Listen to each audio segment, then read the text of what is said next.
কারেন্টের শর্ট খেয়েও যে আমাকে ব্রাইড সাজাতে হবে, প্রথম আমার লাইফে ফার্স্ট টাইম এই ঘটনা। কেন হয়েছে, কি হয়েছে, কীভাবে হয়েছে, আমি সব পরে বলছি। হ্যালো এভরিওয়ান, আমি তোমাদের প্রিয় মেকআপ আর্টিস্ট পম্পা। তো 19শে এপ্রিল আমার রিসেপশন ব্রাইড ছিল, যে ব্রাইডের লোকেশন ছিল ডিএন মানে ডিপিএল কলোনি। তো যথারীতি টাইমের মধ্যে আমরা চলে এসেছি ব্রাইডের লোকেশনে। আর এই দেখো, ব্রাইডের বাড়ি থেকে আমাদের নিতেও চলে এসছে। বুঝতে পারছিলাম না যে কোন দিকে যাবো বা কি। তো ব্রাইডের হাজব্যান্ড আসে আমাদেরকে নেওয়ার জন্য। আর এখানেও বলছিল যে দিদি একটু ওয়েট করতে হবে, কারণ আমাদের এখনও খাওয়া দাওয়া হয়নি। তো আমরা একদম 3টের মধ্যে হাজির। তো ব্রাইড তখনও রেডি হয়নি। আর এখানে আমার স্টুডেন্টকে বলছিলাম একটু ডেকোরেশনগুলো ভিডিও না, খুব সুন্দর সাজছিল। বিশেষ করে যেখানে ব্রাইড বসবে, আমার ওই সাজানো জায়গাটা সাজানো আমার খুব ভালো লেগেছে। আর যারা ডেকোরেশন করছিলো তারা ওখানে কাজ করছিলো। আর এই দেখো, আমরা এখানে ওয়েট করছিলাম ব্রাইডের জন্য, আর এভাবে ভিডিও নেওয়া হচ্ছিলো। তো চলো, ব্রাইড যখন এলো তখন বাজে প্রায় 4:30 পৌনে 5টা। ব্রাইড আসাতেই তো ব্রাইডের চুল পুরো ভেজা। এদিকে আমি রেডি করছিলাম, এদিকে ওর বর ড্রায়ার করছিল। তারপর আমি বললাম তুমি ছেড়ে দাও ভাই, আমি করে দিচ্ছি। তারপর আমি করতে লাগলাম। এদিকে আমার স্টুডেন্টরা তার শাড়িটা ড্র্যাপিং করে রাখছিল। এই রকম কেন হয়েছে, কিসের জন্য হয়েছে, আর এই মেশিনটার জন্যই সব কিছু প্রবলেমটা হলো। কেন হলো, কীভাবে হলো, আমি সেটা পরে বলছি তোমাদেরকে, ঠিক আছে? আর একটা জিনিস মাথায় রাখতে হবে, যে প্রবলেম এলে সেই প্রবলেমটাকে কীভাবে আমরা সরিয়ে আমরা নিজেদের কাজে আবার যথারীতি করতে পারবো। তো এইভাবেই গেছিলো সেদিনটা। আর দেখো, আজকে আমার ব্রাইড ছিল পুরো মিষ্টি একটা ব্রাইড, আর খুব আচ্ছা, নাম পায়েল। তো চলো ওর থেকে শুনে কিরকম নেবো সাজতে চাইছো বলো, লুক তোমার রিসেপশন লুক বলো কিরকম সাজতে চাইছো। তোমার যেরকম গায়ের রং আমি সেরকমই রাখবো, তো মানে বেশি ফেয়ার করব না, ঠিক আছে? আর হেয়ার স্টাইল আর আই মেকআপ কিরকম হবে? নিউডের মধ্যে রাখবো না একটু ব্রাইট করব? মানে আই মেকআপটা নিউডের মধ্যে রাখবো, না আমি আমার ভালো। আসলে ও বুঝতেই পারছিল না যে ও কীভাবে আচ্ছা করবে না ঠিক আছে, করবে। তো চলো। ও আমার উপর পুরোটা ছেড়ে দেয়, বলে দিদি যেটা ভালো লাগবে সেটাই তুমি করে দিও। আর ওর একটাই ডিমান্ড ছিল, যেটা তোমরা শুনলে, ওর গায়ের রঙেই আমাকে সেইটাই রাখতে হবে। আমাকে ফেয়ার বা খুব একটা ফেয়ার করলেও চলবে না। তো চলো, আমি আমার কাজ শুরু করে দিচ্ছি। আর এই যে আমার স্টুডেন্টকে বলেছি ভিডিও নিতে, ও যে কী ভিডিও নিচ্ছিলো ওই জানে, যাই হোক। আর আমি এখানে আমার কাজ করতে ব্যস্ত। আর ওই দেখো পেছনে দুজন কী করছে। তো এখানে আমরা এইভাবেই কাজ করি, খুব মজাভাবেই কাজ করি। তো হয়েছিল কি, আমি আগের দিন আমার 18 তারিখে আমার ক্লাস ছিল হেয়ারের।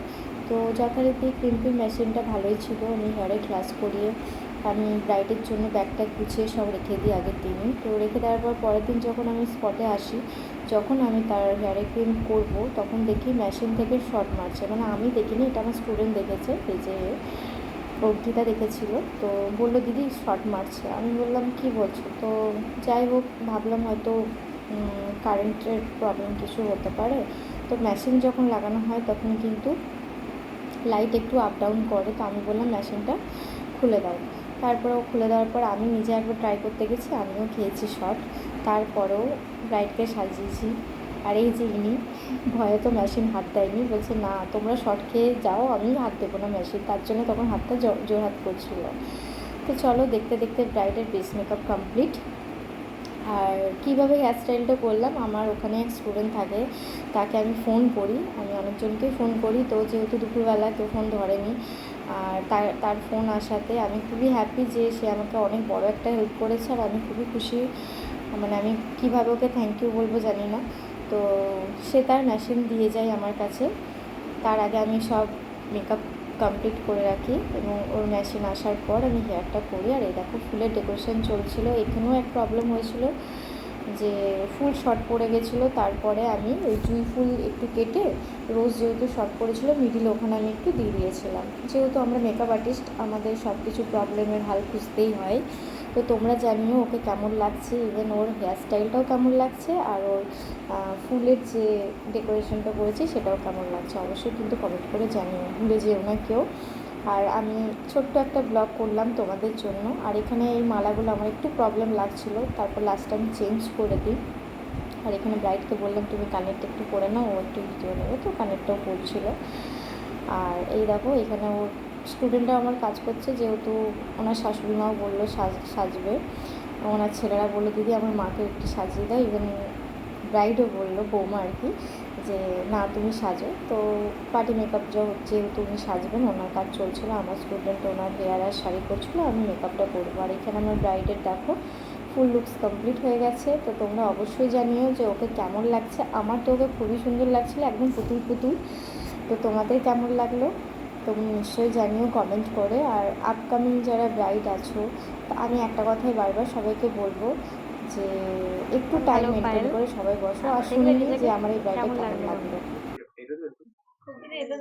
যেমন চেয়েছো সেরকম পেয়েছো? পছন্দ হয়েছে? আই মেকআপটা, হেয়ার স্টাইল পছন্দ হয়েছে? ঠিক আছে ভাই, একটু বলে দাও কেমন লাগছে দেখে। ভালো হয়েছে, দিতে আমি চেয়েছিলাম সেটাই হয়েছে। পছন্দ হয়েছে? ঠিক আছে, থ্যাংক ইউ। শুনে নিলে তাদের রিভিউটা, তাদের ভালোই লেগেছে। আর এখানে ওনার শাশুড়ি মার মেকআপ আমি করছিলাম। তো একটা কথা বলি যে যারা আপকামিং ব্রাইড আছো বা আমাকে যারা বুকিং করবে, একটু টাইম মেনটেন করে, আমি বুঝতে পারছি রিচুয়ালস থাকে, কিন্তু কী বলো তো, আমরা একদিনে দুটো ব্রাইড করি, আর একটু টাইম যদি মেনটেন করে বসো তাহলে আমাদেরও সাজানোর সুবিধা হয়। কারণ কি, আমরা সব কিছু আয়না দেখে করি। একটা ব্রাইডকে তৈরি করতে গেলে তাকে কোন হেয়ারটা ভালো লাগবে, তাকে কোন কোন জুয়েলারি পরালে ভালো লাগবে, আর আমাদেরও কিছু ভিডিও থাকে নেওয়ার। লাস্টে কী হয়, যখন সাজানোর পর আমি ভালোভাবে না ফটো নিতে পারি না ভিডিও নিতে পারি তাড়াহুড়োর জন্য, তো সেটা আমাদেরও খারাপ লাগে। তাই আমি প্রত্যেকটা ব্রাইডকে বলি যে 3টের মধ্যে, 2:30 থেকে 3টের মধ্যে বসে যাওয়ার জন্য। তো চলো, তার শাশুড়ি মায়ের মেকআপ কমপ্লিট। তোমরা জানিও যে মেকআপটা কেমন হয়েছে, আর শুনি তার কেমন লাগছে। পছন্দ হয়েছে তো? বৌমার সাজটা কেমন লেগেছে? তো চলো শুনে নিলে। আর উনি একটু বড় টিপ পরে, আমি বললাম ওই টিপটা না পরে একটু ছোট করুন, দেখুন ভালো লাগবে। তো বললো হ্যাঁ ভালো লাগছে। আর এইখানে এক বোন খুব সুন্দর হয়েছে মেকআপটা। কার মেকআপটা বলছো? ব্রাইডের? হ্যাঁ, ব্রাইডের মেকআপ খুব সুন্দর। কি নাম বললে? আসলে রেডি হচ্ছিল সেই রুমে, তো সেও আমাকে এসে বললো দিদি মেকআপটা ব্রাইডের খুব ভালো হয়েছে। এটা তোমরা শুনলে। তো যাই হোক, চলো আমাদের কাজ কমপ্লিট। আর আমরা ব্যাগ ট্যাগ গুছিয়ে বেরিয়ে পড়লাম। এখানে ব্রাইডেরকে সবাই গিফট দিচ্ছিলো, এখানে ডান্স হচ্ছিল। তো চলো, সবাইকে বলে রাখি, সবাই খুব ভালো থেকো, সুস্থ থেকো। আর যারা আমাকে বুকিং করতে চাইছো তারা ঝটপট নিজেদের স্পেশাল দিনগুলোতে আমাকে বুকিং করতে পারো। আর এই দেখো, আমরা দুজন কাজ করার পর আমাদের মুখের অবস্থা এটাই হয়। তো চলো, টাটা, থ্যাংক ইউ।